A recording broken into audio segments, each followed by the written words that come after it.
You're listening to the Nightlight Radio Network. This is Dr. Zohara Hieronimus, co-host of 21st Century Radio. We are happy to present this rebroadcast of our show on Nightlight.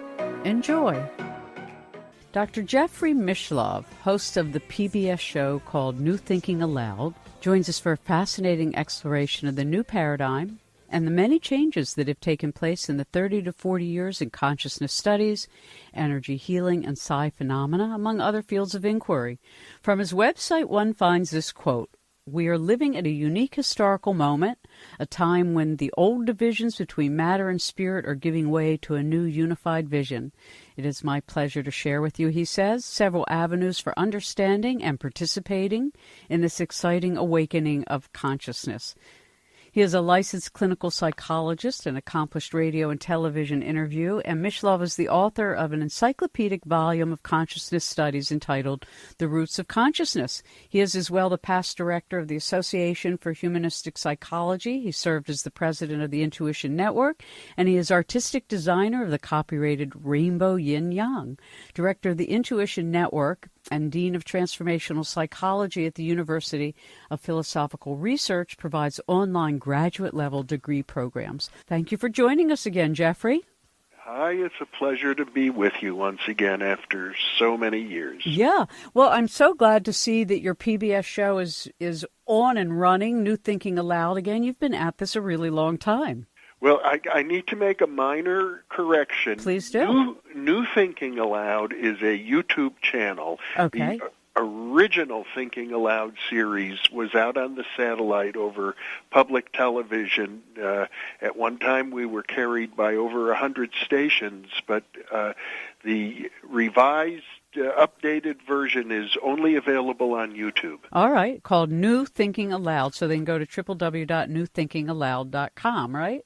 That's correct. And find the link for the... Well, it's great. You know, the advantage to all of the phenomena on the Internet is that there's so many voices now and so many opportunities, but I think for people who are just beginning, it's a little overwhelming because how do you know what's good and what's not? So I like to, as you do, bring on, people who can really steer the audience in a way that will be beneficial. You started so long ago in this arena of consciousness. Why? What attracted you? Well, I had an interest initially in the field of religious mysticism because I was a skeptic. As an undergraduate psychology major at the University of Wisconsin in the 1960s, I thought I would write a senior honors thesis explaining some psychopathology that caused people to imagine that they saw ghosts and apparitions and had experiences of the presence of God and other things that were reported. But as I began reading the literature, I quickly came to realize that the opposite was true, that this was generally not a psychopathology, but a form of higher consciousness. Well, going in as a skeptic, being a skeptic is really a very healthy position. It doesn't mean what it's been interpreted presently. But when you started and you hadn't had experiences yourself that were sort of like a little different than the norm? As I reflect upon it, those experiences happened after that point, after my senior year in college and my work on that paper. Then I began opening up. I was still only about 21 years old, and I did begin having a series of precognitive dreams that guided me further into starting to work in the radio and eventually pursuing a doctoral degree, an individual interdisciplinary doctoral major in parapsychology. Is it still true you're the only person who has ever received from an accredited university a doctoral diploma in parapsychology? Where the doctoral diploma actually says parapsychology on it. It appears to the best of my knowledge, and I've really inquired carefully, I'm the only person in the world who has ever received such a doctoral diploma. And to be honest, that's sad for me. It's sad, I think, for the whole world. And one of the reasons I'm still doing interviews now is because I think eventually universities and colleges all over the world will institute programs of this sort, and I want the interviews that I do today, many of them career retrospective interviews with leading people in the field, wonderful people. They don't have a doctoral diploma in parapsychology, but they're most of them much more brilliant than I am, and they are leaving a legacy. Yeah, I was reading some of your transcripts, actually, that you have on your website at newthinkingaloud.com. And one of them, or maybe this was off of the mishlove.com, I'm not sure if they're the same, but it was this interview you did with Death and Dying, Stephen Levine, that's who it was. Yes. And what was so interesting was the way in which you asked him questions, and one of them was, you two were talking about, healing, and you said, quote, "You seem to be suggesting that ultimately the basis of healing is self-acceptance and acceptance of others, and that they're linked ultimately." So you've now worked in these fields for 40-some years. Is this it? Is this the simple truth? Well, you've been in the field about as long, and I'm just sorry that I can't. Apparently, you're not going to come to visit me in Las Vegas, so I could interview you. Well, thank you. I appreciate that very much. You never know. I might show up, have to play the slots or something. Well, if you do, keep me in mind. But I do. Will. I love Stephen Levine's answer to that question, because he was talking about working with people who are dying and suggesting that even at the moment of death, there are healings that take place, and the healing of the physical body, yes, is very important, but it's not the deepest form of healing. No, and what he answered after you said that, he said, quote, "When the mind sinks into the heart, and vice versa, there's healing. When we become one with ourselves, there's healing." And then you went on later with another, and these are really, for people who don't know some of these people, your interviews are with the who's who of the who's been and the who is. And one was with Houston Smith, and I love this point that you both were talking about the ecology of nature, but there's also an ecology of mind. Mm-hmm. Well, Houston Smith is still alive, to my understanding, well into his 90s, I believe, and a great soul, a very deep spiritual soul. I feel very privileged to have been able to have conducted many interviews with him over the years. Yeah, well, when he wrote about the, what was his book called? The Mystical Experience or the Religious? I can't remember anymore. The Religions of Man. There you go. Thank you. The Religions of Man. And so you've had this chance now for, 30, 40 years to interview all of these different people with particular interest of your own. So I thought it would be interesting for the audience to hear how you would evaluate what has happened. Let's just pick one area of, psi consciousness, or non-local consciousness. How have things developed over the last 30 years in that? When I first got into the field in the early 1970s, I began doing my interviews, and I began my doctoral work in parapsychology at that time. And to be honest, I was convinced that there were going to be revolutionary changes and that they were going to happen very quickly. It seemed as if, for example, the remote viewing work that I was involved in, and that began at SRI International, a big military-industrial think tank. I thought that would change everything. And now I look back and I can say, no, the revolution hasn't yet occurred, but it will. And one of my colleagues, I think you probably know, Jacques Vallée, UFO researcher, yes, who's also a computer scientist, remarked to me that he remembers those years very well, and he thought, yes, parapsychology would change the world. And he was in on the beginnings of the Internet, when it was known as the ARPANET, very early on, and he said that had the potential to change the world, and now looking back, we can see the Internet did, but parapsychology has yet to really have the impact that it eventually will have. I guess it's because we're dealing with something deeper, something more profound, and it just, even though there are many, many important breakthroughs going on, before the whole society is prepared to understand and integrate those breakthroughs, it takes a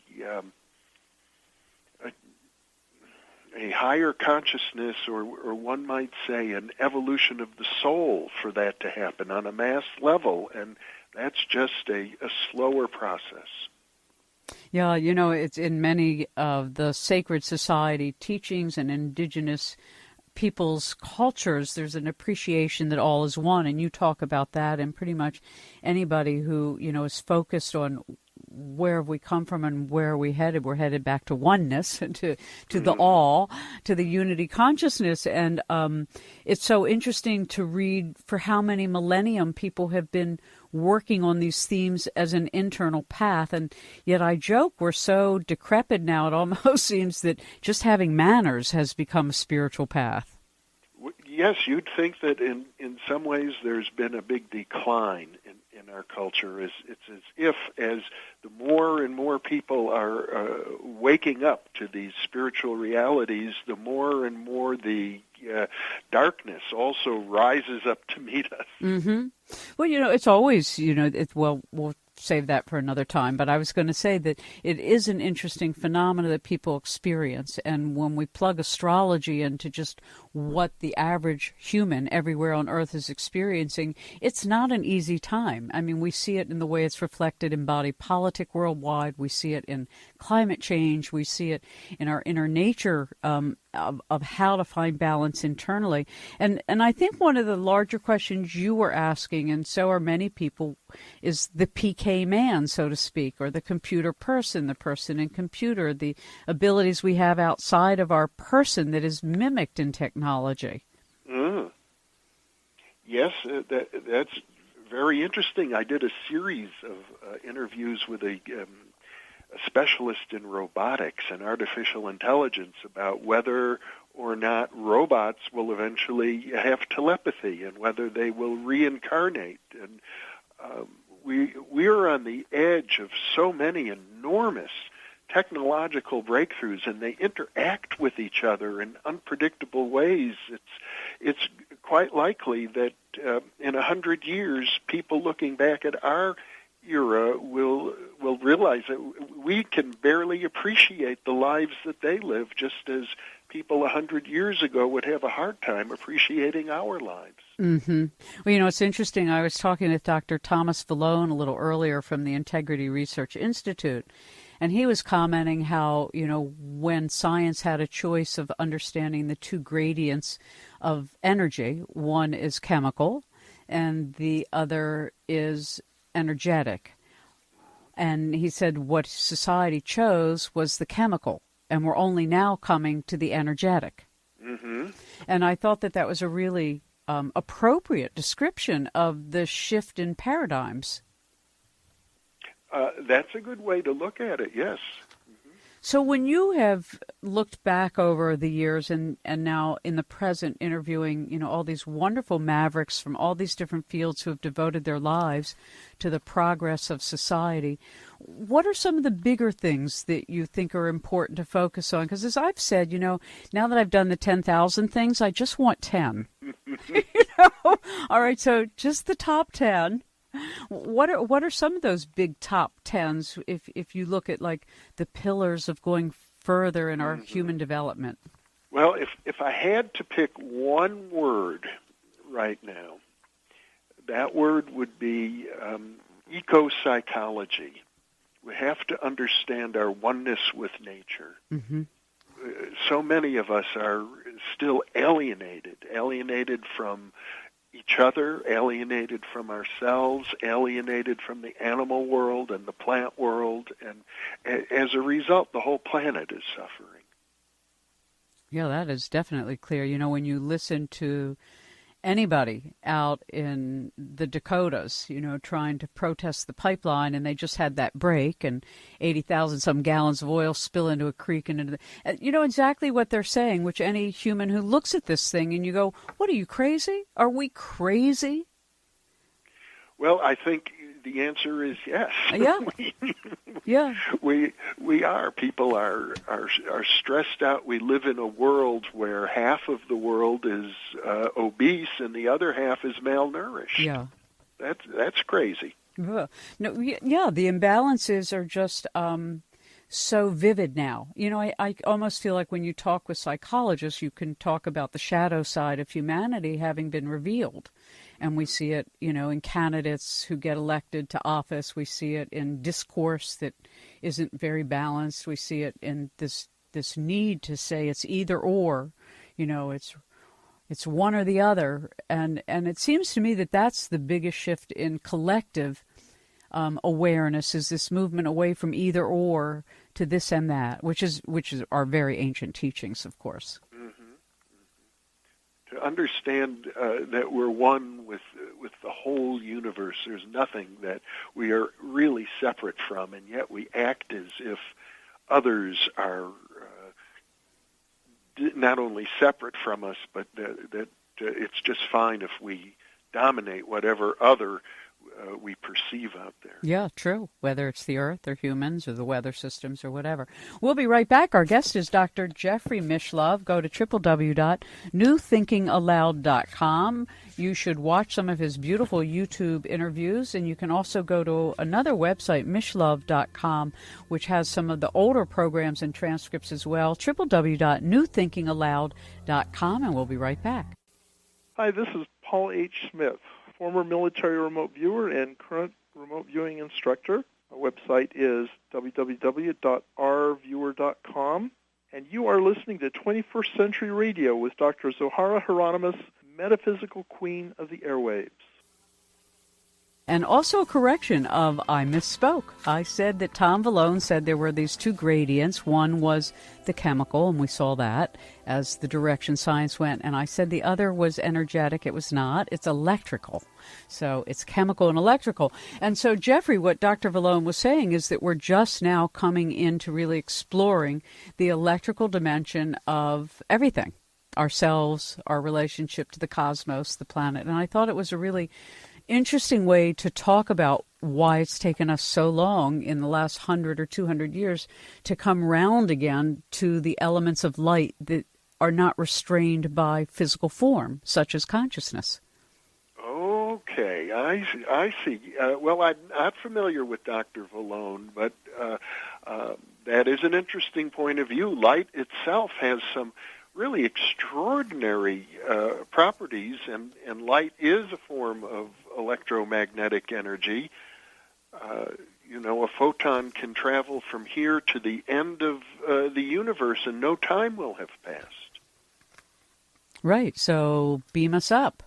It's riding on the photon, yeah. Well, I think as you have probably found, and I have found as well, there aren't many people like us. We're like two of those unusual folk, and Dr. Bob and others who have had this not only devotion, but an opportunity to have interviewed so many incredible men and women, and occasionally children from around the world, who have devoted their lives to things outside the box.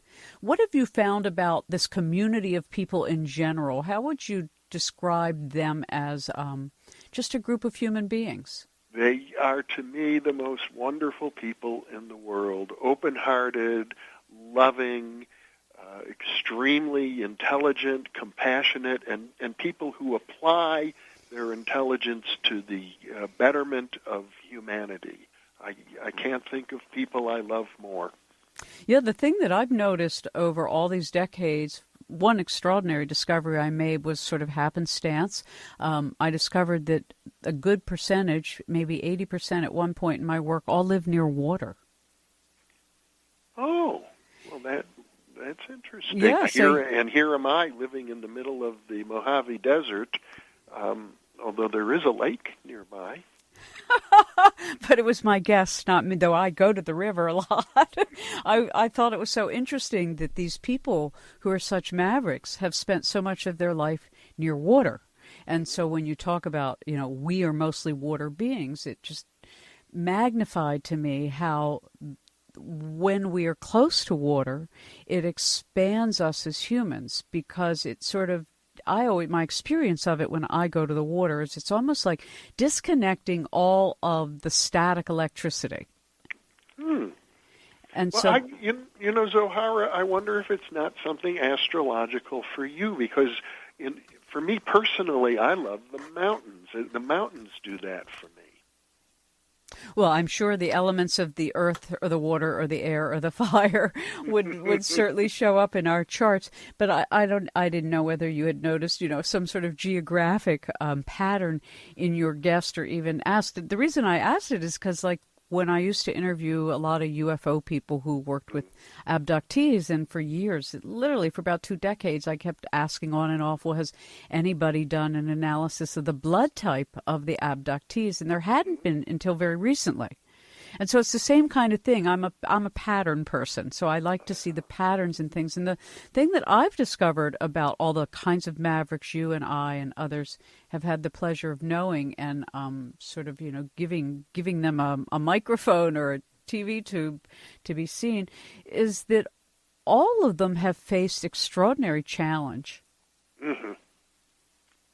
and that rather than quitting, it really what's the right word? Fostered greater devotion. When you're in touch with your passion, you really feel ready to face those challenges, and they come. So when you then, start to look at all the different things that you're interested in and cover, is there an area that you feel has come along the furthest? The area that has come along. Well, for instance, you look at alternative medicine. That's just one area that you have covered. Intuition. Well, I guess I would say that probably the one that has come along the furthest is the one for which there is the greatest need, and that is environmental sensitivity and ecology. I know there are thousands and thousands of scientists working in that area today, as compared, let's say, to parapsychology, where we have just a couple hundred poorly paid and poorly funded researchers working in that area. So I think just about everybody today understands that there are people working on the environment, that this is a very important area that we need to pay attention to. And I remember when I first started, why the word ecology wasn't even known at all. People hadn't heard that word. Interesting. And then what about in the area of social responsibility? I know that was a specific interest of yours. It certainly was, and at the time that I took an interest, it was a very fringe area. There were people protesting nuclear wet war, for example, but not too much. And now I think it's fair to say that social protests have become widespread and are accepted as a part of our culture, and these protests occur from all elements of society. So yes, there is more social awareness. I read an interesting quote. I don't remember where I came across it, by Howard Zinn, who I interviewed years ago. And recently he was quoted as saying, we don't need more obedience. We need more disobedience. Meaning we have a humanity who has obeyed for centuries and go to war and lose their lives and fight over nothing other than somebody's power idea of who should be in control of what territory and what commodity. And I thought it was a really astute sort of one sentence. It reminds me of bumper stickers that I used to see when I was an undergraduate in college in my formative years. They simply said, question authority. Yeah, for sure. I'm a big advocate of that. And I didn't realize that the Buddha, until his dying day, told all of his students not to have a teacher, meaning follow no master. other than your own actual inner experience and transformation. Yeah, someone wrote a book titled, "If You See the Buddha on the Road, Kill Him." Right. That seems to me to have changed. In the 60s, and that we could look at astrologically. We won't, but we could in terms of where the Pluto is in a generation. And for the generation that you and I came out of, Pluto was in Leo, which was this sort of big social experiment and family and community and, love all. It's having a big, what's the right word, a pride. It doesn't seem that there's that big need right now to follow, and that there's more of an individuation taking place. Almost a reaction against the values of the generation of the 1960s. Mm-hmm. To some extent, we believed in inclusiveness and equality, and we're all in it together. And now there seems to be a group of young people who are saying, no, we're separate. We want to keep our own identities, and we think it's a good idea that men and women are very different from each other. And if one group is privileged and another group isn't, that's because of natural superiority, and it's the way things should be. So it's like a pull in the other direction, and in a way that's a healthy dialogue. I simply hope that people are willing to have that conversation, talk about it. Mm-hmm. So when you look at some of the other areas that Thinking Aloud series, particularly when you were on public television and now newthinkingaloud.com on YouTube, another area that you have focused on is global awareness in general. And certainly the internet has fostered this awareness of event, but I don't sense that it is deepening the conversation.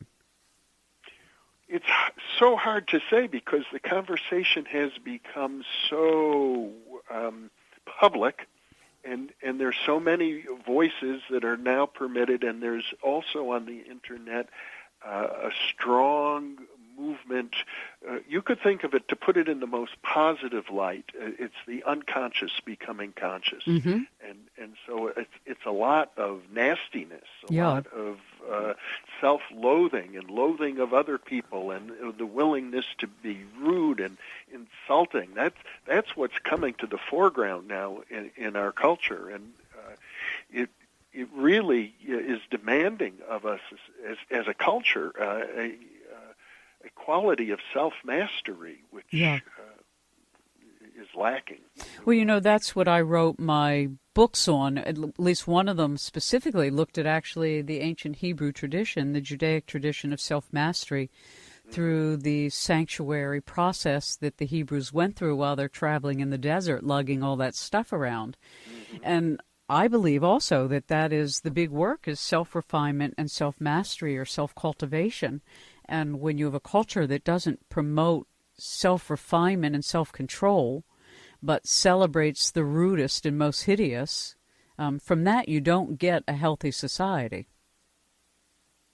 No, in fact, it reminds me very much of the period of the decline of the Roman Empire, when you had all of the Vandals and the Goths and the Visigoths and people just sort of trying to tear down the system. Mm-hmm. And succeeded to a large degree, and as a result, European culture entered into a period that we call the Dark Ages. Yeah, well, there are a lot of people rather concerned about where we really are versus where we think we are. And that's always kind of interesting for the individual and the society in general. How much does imagery affect either the individual or the social well-being of a whole culture? Well, we're surrounded by imagery. We live in a world that let me take it a step deeper, because now I'm reminded of an interesting interview I did with Leonard Shlain, the man who wrote The Alphabet versus the Goddess. And there are some cultures where imagery is forbidden, and they tend to be the same cultures that promote over history have promoted the alphabet. and when we get into literacy and writing, we begin to have a very linear mindset, and that was associated historically with male dominance and patriarchy. And as now we live in a different age. For example, we have film and video and movies and graphics everywhere you go on the internet. Well, that kind of imagery is actually the associated in Leonard Schlain's viewpoint, and I think he makes a very good argument with feminine culture and the rise of equality between men and women, which people who are still attached to patriarchy find that very threatening. As you look at all these different fields of mind, body, and alternative medicine and body work, and these were like different kind of points, but they're all related. I've watched in alternative medicine. I mean, you mentioned, an environmental sensitivity and awareness as being an obvious change, and I would say also that the influence of alternative medicine or integrative medicine is really here to stay. I mean, there could be things that the system could do to rule it out, but I don't think the populace is going to rule it out again.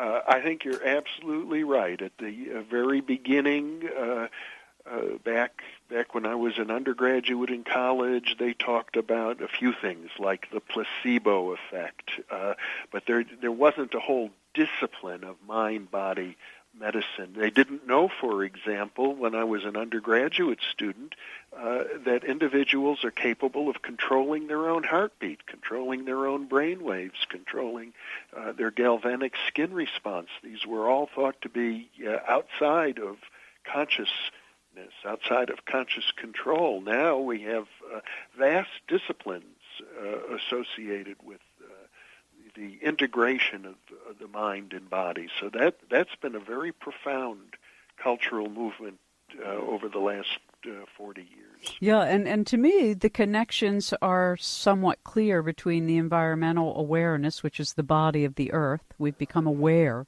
of the body of the earth, and we've become aware of the body of our own, of how consciousness in our own body, where we haven't gone, where all the indigenous peoples have always been, is consciousness affects the earth's body too.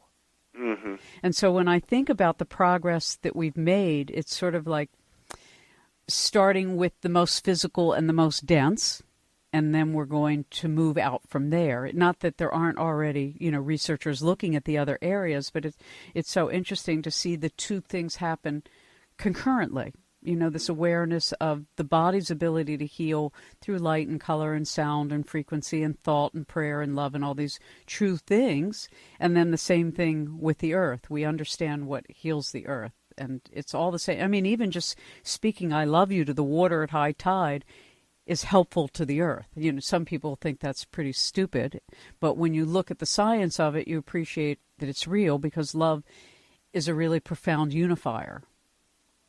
Yes, indeed. Love is pretty central, and the to me another very important unifier. Well, it's the idea of unity itself. That anyone who experiences higher consciousness realizes right away there is no separation. Mm-hmm. We are one with the most distant stars and galaxies. In fact, our bodies are made out of stardust from exploding supernovas and light years away. Well, as Steiner used to say, when a human evolves and no longer needs a body and doesn't need to reincarnate into a body, our consciousness becomes a star. We become carbon matter.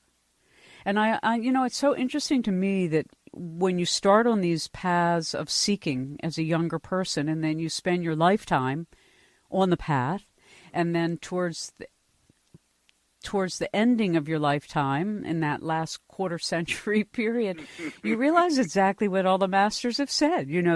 There is no, revelation or realization outside of daily life, meaning, yes, chop wood, carry water. Mm-hmm. It's all there in front of our eyes. And since you mentioned the autumn of our life or the winter of our life, I'm profoundly aware of that at this moment, because I know you. I don't think I ever mentioned this to you when we scheduled the program today, but this is my 70th birthday. Happy birthday, Jeffrey. Thank you. So I feel like now I'm officially an elder.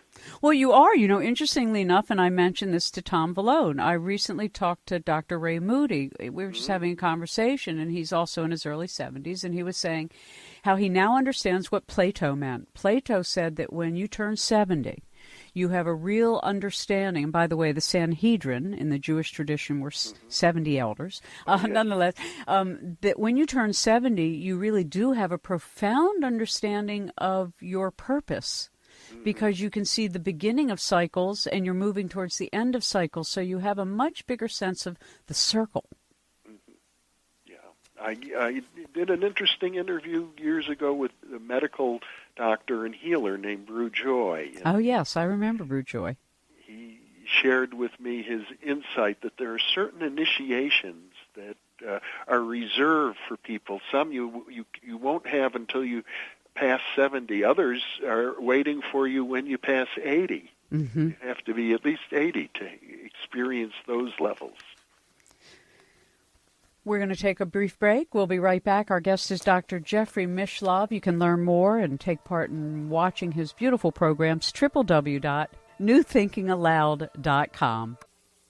Hi, I'm Dr. Karen Shaner, author of The Emerging Mind and Bats Sing, Mice Giggle, also professor of psychology and neuroscience and a clinical psychologist in private practice.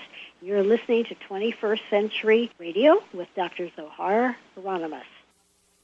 So, Jeffrey, I want to come back to another quote that I came across when you and Stephen Levine, who passed away earlier this year and did so much to advance our understanding of death and dying and healing, actually, that dying is this healing journey. Can I read this little story that you exchanged? Yes. It was, Stephen said that there was a story about a woman who was told she had cancer, and her doctor said, quote, "Well, it doesn't look like you have long to go. She went to the West Coast. She thought she'd have a couple of days on the beach, a couple of weeks before she died. She met a healer. The healer lay his hands on her. She was well. A week later, she committed suicide. She said, well, if it was that easy to heal me, I don't deserve to live," unquote. Because, he said, that healer forgot to say to her, "I didn't heal you. You healed you. God healed you. You've done so much work. Look how easy it was for you to heal." And then he closes by saying, when the healer takes possession of healing, she, actually injures that person instead of helps them. Can you share a little bit more about this exchange? Well, Stephen Levine, I say Stephen, although... He may be Stephen. Yeah, he was a very big-hearted person and a deep person to be around. And he would distinguish between superficial notions of healing. This gets back to his idea of the healing of the heart and how so it's so much more important than just healing the body. I'm reminded of some of the work by, the name escapes me, but he was one of the first medical doctors to do plastic surgery. And he discovered that he could make people look beautiful, but if they didn't change inside, they didn't feel any better. They had all the same depressions and self-image problems that they had before they engaged in the plastic surgery. So if we ignore what's going on in our depths, in our psyche, in our hearts and souls, then the healing of the physical body can be incomplete. And this is a very sad case of a woman who took her life. But I recently had a close friend who took his life, and he did it legally because he lived in Oregon and he was suffering from cancer. The doctors had told him that he had only 6 months to live, and that was 6 years ago. Mm-hmm. And he fought it and fought it. brilliantly and shared with me many of the dietary and spiritual methods that he was using. But finally, he reached a point where the cancer was getting the best of him, and he decided to take advantage of the death with dignity laws that exist in Oregon and choose the time and place and means of his own death. And so he experienced a peaceful death, relatively, rather than continuing on in agony for months. And I commend him for his courage. I've learned that very few people in the state of Oregon take advantage of that law. But in this instance, even though I know it goes against many traditional religious prohibitions, I think it was the wise thing. And I think the state of Oregon has put into place a very good mechanism for that.